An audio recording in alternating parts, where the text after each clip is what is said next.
Dê o exemplo. Os funcionários respondem favoravelmente a vários sinais não verbais que você transmite.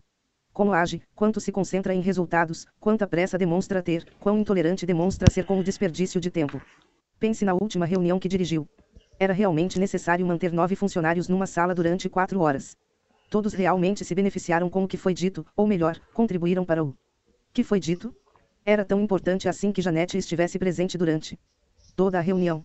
E Michael? E Karen? Talvez você esteja, sem querer, comunicando que os processos e protocolos são mais importantes que os resultados. Karen não poderia ter telefonado para um cliente, ou, melhor ainda, para um cliente em potencial, durante o tempo em que ouviu a palestra de Michael. Qual seria o uso mais proveitoso desse tempo? 100 vezes por dia, você literalmente desperdiça algum tempo ou permite que isso aconteça em sua organização. Não estou sugerindo que se eliminem a cestinha de basquete do escritório, o tempo gasto nos bebedouros ou uma ou outra folga para um bate-bola, essas coisas são distrações. O que estou dizendo é que você deve eliminar reuniões desnecessárias, formulários a serem preenchidos e outras atividades que não são distrações nem produzem lucro. Elas existem simplesmente por força de hábito, falta de rigor e liderança da gerência. A mensagem que um bom chefe transmite aos seus funcionários é: uma coisa leva a outra. As inevitáveis decisões severas e difíceis se tornarão aceitáveis e até mesmo atraentes para os funcionários se você demonstrar, com a sua conduta, que como chefe está interessado em resultados e em construir um futuro melhor. No entanto, a mensagem só terá credibilidade se for refletida naquilo que você pratica no dia a dia do seu trabalho. Etapa 12. Crie um senso de urgência. Praticamente não existe tarefa administrativa que leve 6 meses para ser realizada. No entanto, quantas forças-tarefas, quantos consultores ou comitês recebem esse prazo, ou mais, para cumprir uma missão, ou pior, para apresentar um plano, mas, na verdade, não fazer nada? Quantos gerentes de pequenas empresas sabem o que deve ser feito e o que é realmente importante para o futuro da empresa em que trabalham, mas levam meses ou anos para fazê-lo por estarem simplesmente ocupados demais? A primeira coisa que faço na manhã de cada dia de trabalho é dividir em 3 listas tudo o que devo fazer durante o dia. A primeira lista inclui todas as tarefas que possam produzir novos negócios, ou seja, aumentar a receita, ou eliminar custos. Só existem essas 2 maneiras de gerar lucros, uma vez que lucro é receita menos custos. A segunda lista inclui o que devo fazer para manter os negócios já existentes ou manter em funcionamento um sistema operacional interno já existente. A terceira lista inclui tudo o que alguém espera ou deseja que eu faça, mas que não acrescenta nada aos resultados da minha empresa.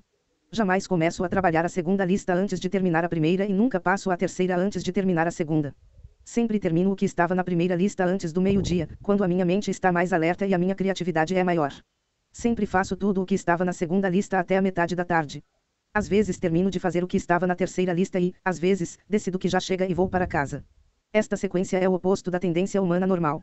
As tarefas mais importantes, as da lista 1, são geralmente as mais difíceis de conceituar e implementar, de modo que a tendência é adiá-las e executar primeiro as menos complicadas. Lista 3, daí o empresário estar sempre ocupado demais para fazer o que é mais importante. Você deve atribuir toda a urgência às coisas mais importantes. Esse senso de urgência, porém, exige mais do que isso. É preciso insistir em criar uma cultura que afirme que nenhuma coisa importante leva mais de alguns minutos, ou um dia, ou uma semana ou um mês, se for realmente complexa para ser feita. Sempre estabeleça prazos realmente curtos. Se agir assim, as pessoas sempre os cumprirão, não trabalharão a noite inteira e deixarão de executar tarefas improdutivas.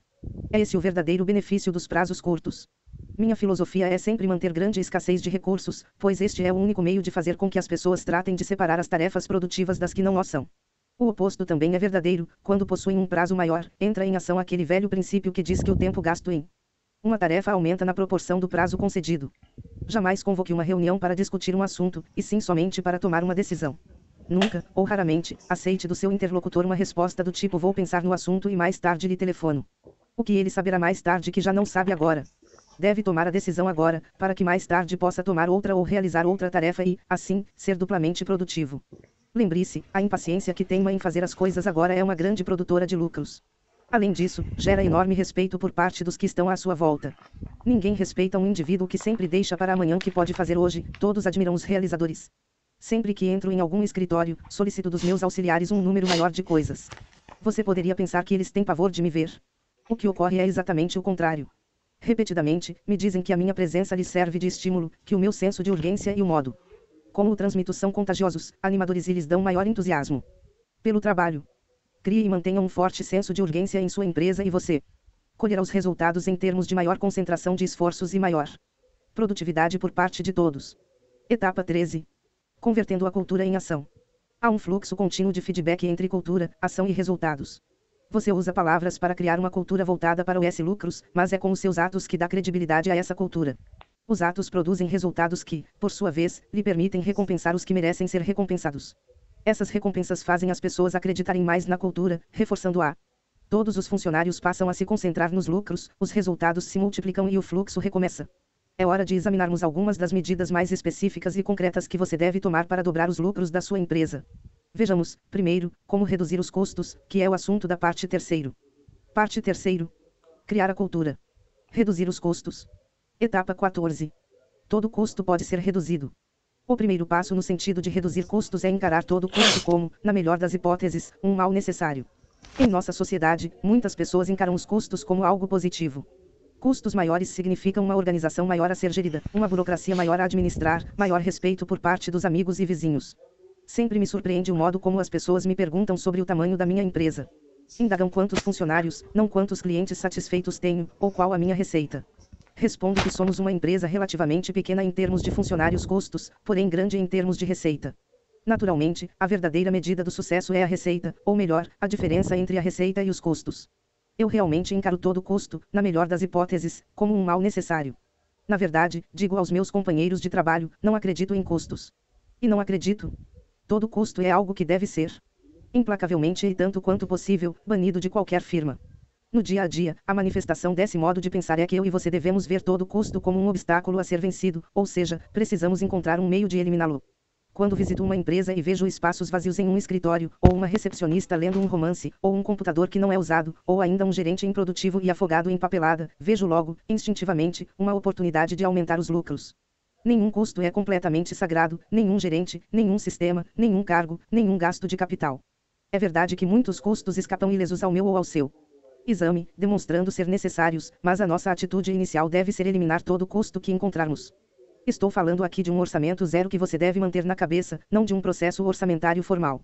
Não pressuponha que algo deva ser feito da maneira como é feito.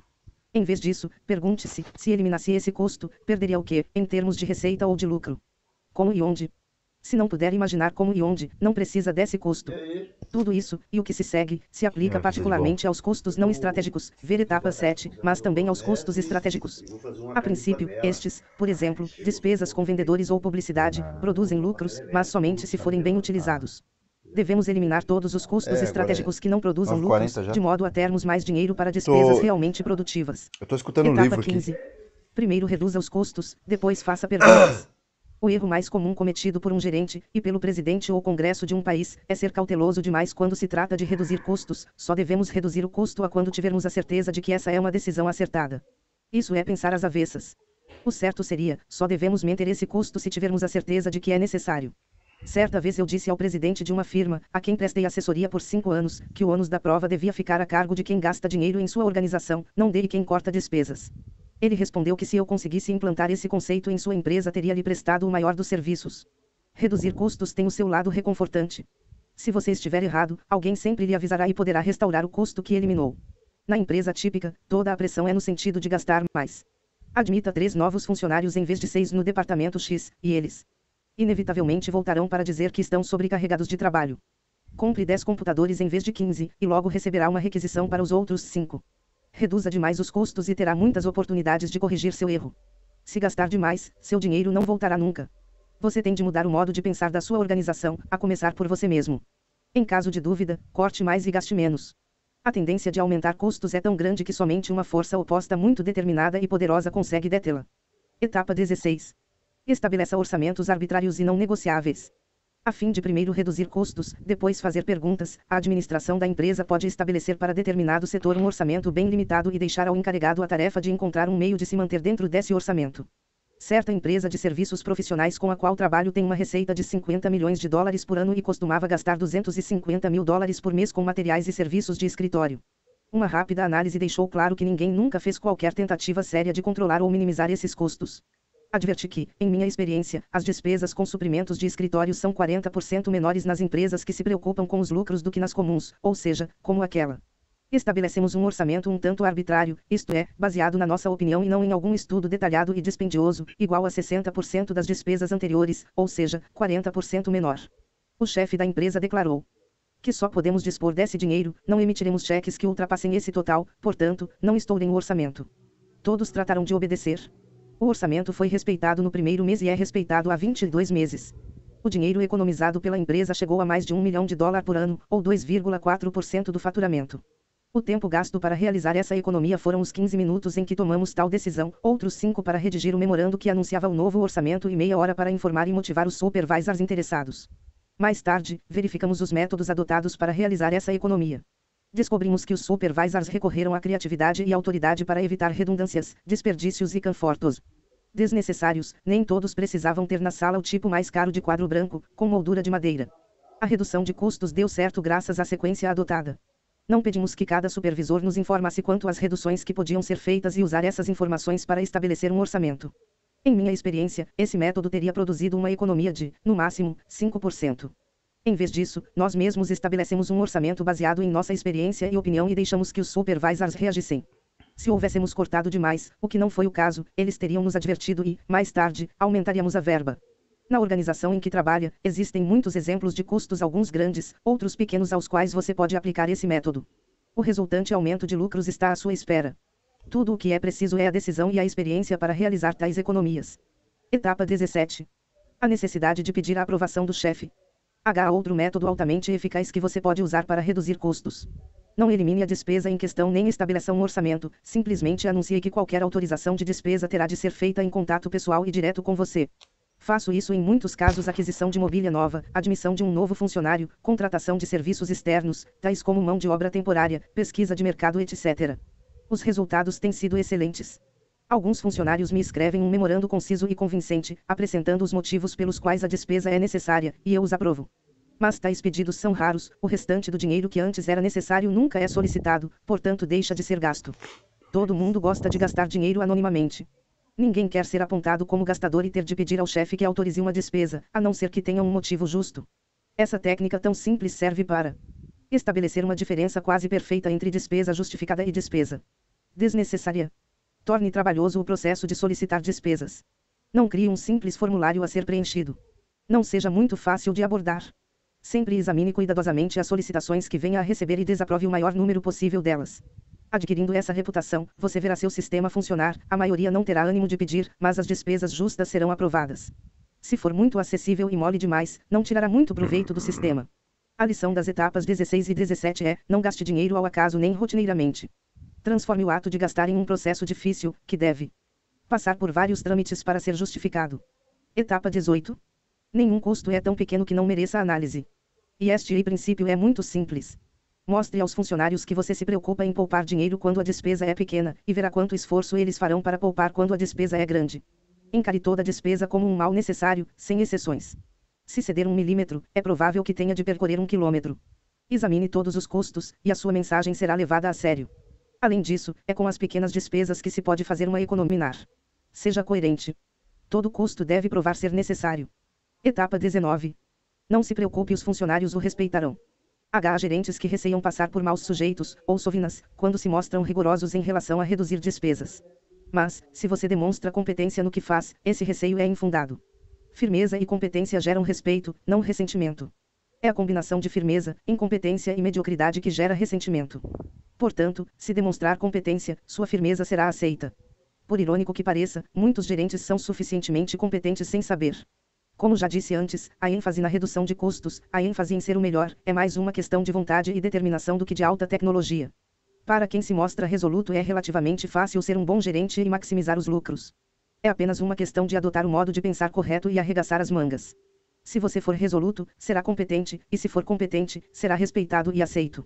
Esse respeito fará com que você se torne ainda melhor e mais firme, capaz de estabelecer um fluxo positivo de feedback, como dizem os psicólogos. Etapa 20. Os funcionários são muito mais adaptáveis do que você imagina. Sempre que elimino um custo, alguém me pergunta: você espera mesmo que tal e tal funcionário ou grupo de funcionários aceite isso? 6 meses depois de implantada a medida, ninguém mais se lembra de como as coisas eram antes. Eles se adaptam rapidamente a qualquer nível de expectativa. Certa vez transferi o escritório da minha empresa em Washington de um prédio no centro da cidade para outro no subúrbio, poupando com isso centenas de milhares de dólares em aluguéis. Alguns dos gerentes se opuseram, dizendo que não podíamos fazer isso, uma vez que parte do nosso recrutamento de pessoal é feito nas escolas, e os candidatos não iriam querer morar no subúrbio ou tomar condução para ir ao trabalho, e tampouco abandonar a vida noturna da cidade. E insistiram nesse argumento. Minha resposta foi que a nossa empresa era ótima e que oferecia ótimos empregos. Os funcionários se ajustariam, poderíamos até aumentar o salário de qualquer funcionário leal e antigo que se sentisse prejudicado com a mudança. O que não tinha sentido era desprezar a economia que poderíamos fazer. No ano passado, pusemos fim ao serviço de mensageiros para a entrega de encomendas na mesma área metropolitana em que estávamos estabelecidos. Tratava-se de uma poupança de $20.000 por ano, quantia que não era pequena para uma empresa como a nossa. Quando anunciei a mudança, houve quem indagasse: não é possível. Como vamos entregar as encomendas? 6 meses depois estávamos adaptados. Parte das encomendas é hoje enviada pelo correio. Há funcionários que vão para casa de carro. Certos fornecedores nossos agora se encarregam de outras entregas, em vez de nos cobrar $40 por um mensageiro. A verdade é que o que parecia impossível é, hoje, parte integrante do nosso dia a dia. É o que acontece quase sempre. As pessoas se habituam de tal forma à rotina de uma empresa que certas mudanças destinadas a evitar despesas parecem drásticas. No entanto, pouco tempo depois essas mudanças drásticas se tornam rotineiras e bastante inofensivas. Os funcionários ajustam suas expectativas e rotinas. O dinheiro começa a sobrar para despesas mais importantes, inclusive para pagar mais aos funcionários. Etapa 21. Comece onde dói menos com os fornecedores. Os gerentes sentem a necessidade premente de reduzir custos, mas relutam em impor mudanças dolorosas à empresa onde trabalham. A maneira mais indolor de reduzir custos é administrar rigorosamente os preços pagos aos fornecedores de bens e serviços. Os fornecedores representam uma grande fonte de economia em potencial. É possível obter considerável economia com relativamente pouco esforço. Que percentual dos custos totais da sua empresa corresponde à compra de bens e serviços? Em muitas companhias, a proporção chega a ser de 50% ou até 70%, raramente é menos de 20%. Se os bens e serviços comprados corresponderem a 50% dos custos totais e você economizar somente 8%, terá acrescentado 4% à sua margem de lucro, o que representa um grande impacto em termos de lucratividade. Se a atividade de compras representa uma oportunidade tão grande de lucro é porque não recebe dos dirigentes da empresa a atenção que deveria receber. Os dirigentes costumam se preocupar com a clientela, e dedicam grande atenção a esse aspecto dos negócios, se preocupam também com os funcionários.